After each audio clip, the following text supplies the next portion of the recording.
El proyecto AviEnergy promueve un uso más eficiente de los recursos dentro del sector avícola, basándose fundamentalmente en una estrategia de economía circular. Digamos que lo que se hace fundamentalmente es aprovechar las deyecciones avícolas para su uso como recursos, ya sea para la obtención de fuente de energía o para la obtención de fertilizantes o materiales para el aprovechamiento de nutrientes en el suelo. Bueno, en el primer paquete de trabajo de AviEnergy lo que hicimos fue determinar el potencial como biocombustible de las deyecciones avícolas. Para ello estudiamos muestras procedentes de las dos granjas que participan dentro del proyecto, una muestra de pollinaza y una muestra de pavinaza. Conviene aclarar, aquí podéis ver las muestras tanto de pollinaza como de pavinaza y aquí las granjas participantes. Conviene aclarar que estas muestras normalmente aparecen mezcladas con la cama de las aves, con lo cual para ver a efectos comparativos cuánto influye dicho material de base, también se analizaron por separado las características físico-químicas de viruta de madera, que es la base de la pollinaza, y paja, que es la base de lo que sería la pavinaza. Para determinar el potencial como biocombustible de las deyecciones avícolas se practicaron diferentes tipos de análisis. Se llevó a cabo el análisis inmediato, el análisis elemental, el análisis de cenizas y la determinación de su poder calorífico. En el análisis inmediato se determina el contenido en humedad, volátiles, cenizas y carbono fijo de las muestras. En este caso, resaltamos fundamentalmente los datos de humedad y cenizas, que son los que nos parecen más remarcables. Aquí podéis ver los valores obtenidos con pavinaza, pollinaza, las dos bases que serían paja y virutas de madera, y a efectos comparativos hemos añadido valores análogos de astillas de pino, que es un material ampliamente empleado en lo que serían los procesos de combustión. ¿Qué destaca aquí? Pues efectivamente el elevado contenido en humedad y cenizas de las deyecciones avícolas con respecto tanto a los materiales de base como al combustible de referencia. ¿Qué nos dice esto? Pues fundamentalmente que debido a la humedad el biocombustible habría que secarlo, o sea, habría que someterlo a un proceso de secado previo a la alimentación a la planta de combustión, y el contenido en cenizas nos sugiere un control exhaustivo del proceso que pueda llegar a evitar o minimizar los riesgos o problemas asociados. En cuanto al análisis elemental, con este se determina el contenido en carbono, nitrógeno, hidrógeno, azufre y cloro de un determinado biocombustible. Aquí se presentan los resultados obtenidos con los diferentes materiales que he citado con anterioridad. ¿Qué destaca? Pues fundamentalmente un más bajo contenido en carbono, hidrógeno y nitrógeno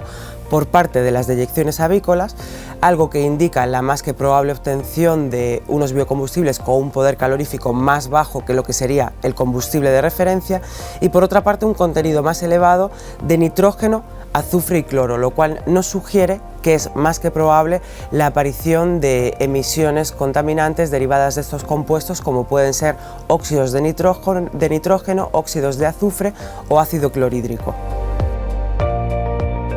Debido al elevado contenido en cenizas observado dentro de las deyecciones avícolas, se hizo un estudio en mayor profundidad, por el cual se determinaron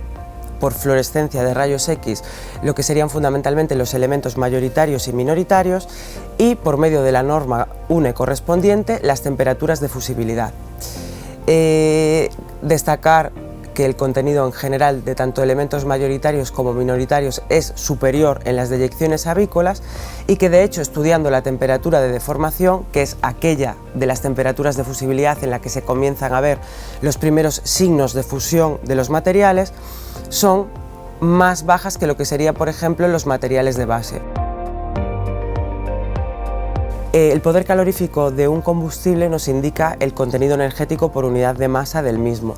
Es por ello que es fundamental a la hora de determinar las propiedades de pollinaza y pavinaza.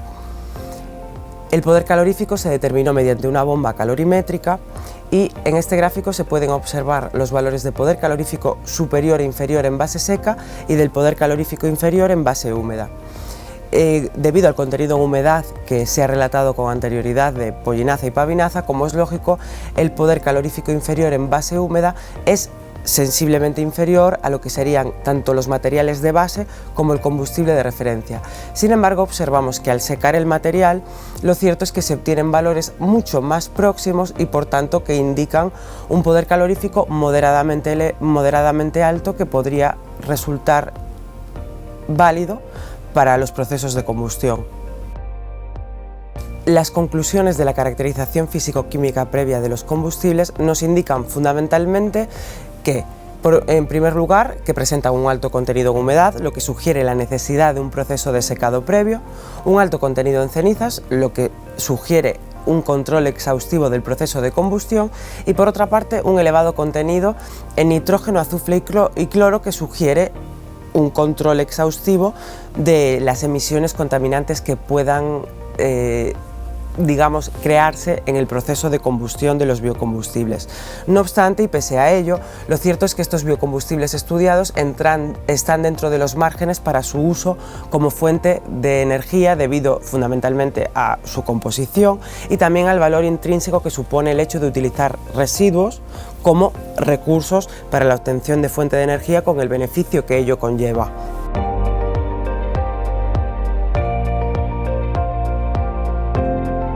Tras las pruebas de secado y la caracterización físico-química, en esta parte del proyecto lo que se va a tratar es de desarrollar un quemador que pueda funcionar de manera continua, estable y sin demasiados problemas o costes de explotación para generar calor que pueda ser empleado en la propia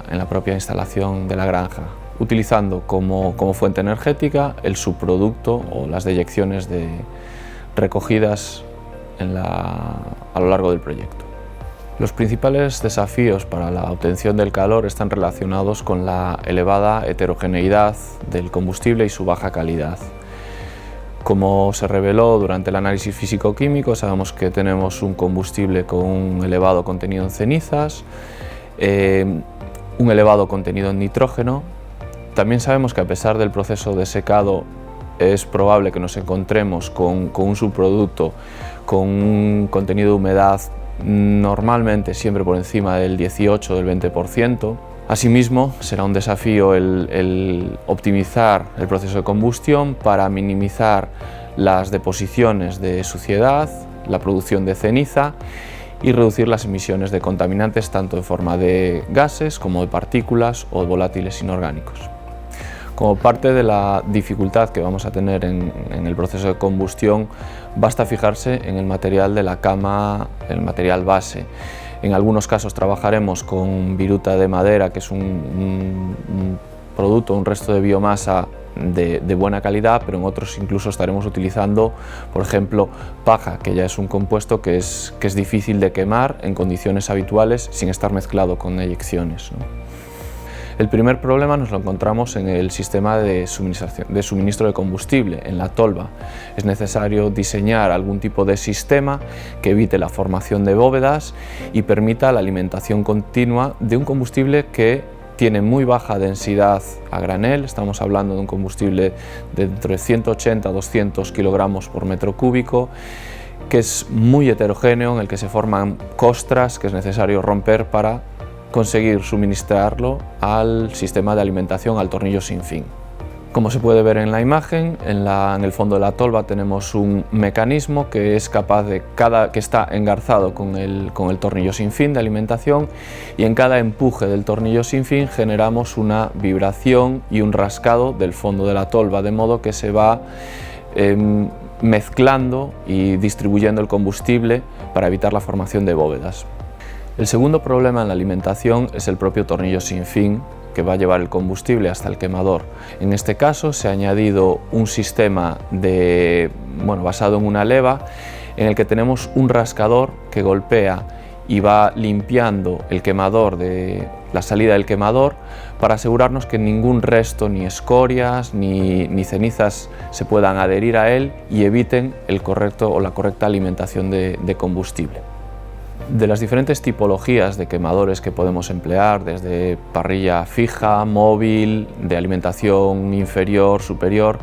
Sin embargo, aquí se ha optado por el sistema más sencillo, buscando una elevada economía del producto y una gran robustez del quemador. Debemos tener en cuenta que este quemador va a ser manipulado por el propio granjero o por personal que no está especialmente cualificado o sin formación para manipular quemadores o sistemas de combustión. Por lo tanto, tiene que tratarse de un sistema de limpieza sencilla y de manutención fácil. Como puede verse en la imagen, el quemador tiene una entrada lateral por donde se alimenta el subproducto con el tornillo sin fin, y en el propio quemador tenemos la entrada de aire primario. Existe una serie de orificios en la parte inferior y en los laterales de la boca del quemador que proporcionan el primer aire que vamos a utilizar para iniciar la combustión del producto. La idea de desarrollar un quemador de este estilo también es la posibilidad de sustituir con este equipo otros equipos existentes, es decir, empleando y manteniendo el mismo equipo de caldera que pueda existir en una instalación que haya ya en alguna granja. La idea es retirar el quemador de gasoil o del tipo que sea y poder introducir este tipo de quemadores, con el objetivo de incrementar la eficiencia en la combustión y reducir las emisiones contaminantes. Ese primer volumen o hogar se distribuyen los gases de manera que se hace un laberinto, se hacen varios pases, tal y como se muestra en la imagen, se hacen varios pases del gas por carcasa, de modo que le damos tiempo de residencia a los gases para que puedan reaccionar completamente, para que estén sometidos a temperatura un largo tiempo y se evite la formación de compuestos nocivos. Por último, en la salida de gases se sitúa un intercambiador de calor. Es un intercambiador aire-gas con el que recuperaremos el calor de los gases de combustión para transmitírselo al aire, que alimentará la granja y mejorará el bienestar y el confort de los animales. A pesar de que todavía quedan desarrollos pendientes, podemos decir que tenemos un equipo funcional, un quemador que es capaz de funcionar con un combustible 100% de origen gallinaza, el subproducto deseado, un quemador que es capaz de alimentar un combustible húmedo sin problemas de atascos ni en la tolva ni en el tornillo sin fin, que es capaz de adaptarse a transitorios, es decir, puede utilizar pellet de madera en los arranques si es necesario para elevar la temperatura del sistema, y que funciona de manera continua sin elevado mantenimiento, sin tener que estar rascando zonas de intercambio de calor, la parrilla, etcétera, para eliminar la escoria a lo largo del tiempo.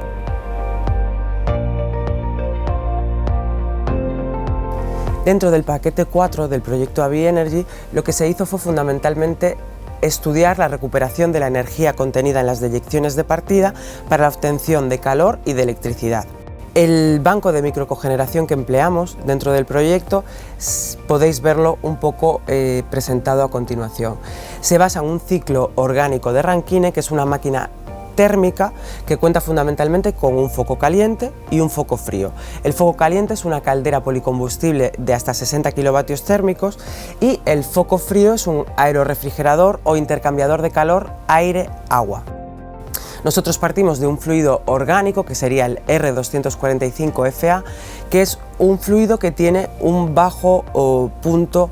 de ebullición. Entonces, en este caso lo que hacemos es que este líquido que se encuentra presurizado pasa por un precalentador donde se calienta levemente y pasa a un evaporador que se calienta por acción del agua caliente que viene de la caldera.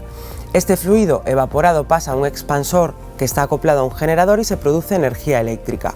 para a continuación dicho refrigerante pasar de nuevo por el precalentador donde cede un poco de calor y pasar al condensador donde por acción de agua fría procedente del foco frío vuelve de nuevo a estado líquido, pasando a la bomba donde se presuriza y volver a empezar el ciclo de nuevo. Aquí podéis ver asimismo una foto del ORC presente en nuestras instalaciones. De estos resultados se puede concluir lo siguiente. En primer lugar, el uso de las deyecciones avícolas consigue un funcionamiento en continuo del ciclo orgánico de Rankine en el que se basa nuestro sistema de microcogeneración. Por otra parte, se observa que a mayor diferencia de temperatura entre focos en los ensayos, mayor es la potencia obtenida y por tanto el rendimiento eléctrico neto obtenido. Y por otra parte, se obtienen rendimientos de hasta un 8% y potencias eléctricas de hasta 3,2 kilovatios, es decir, valores relativamente próximos a los máximos del equipo. Es por ello que la microcogeneración mediante ORC o ciclo orgánico de Rankine se presenta como una opción plausible para la valorización energética de las biomasas residuales estudiadas.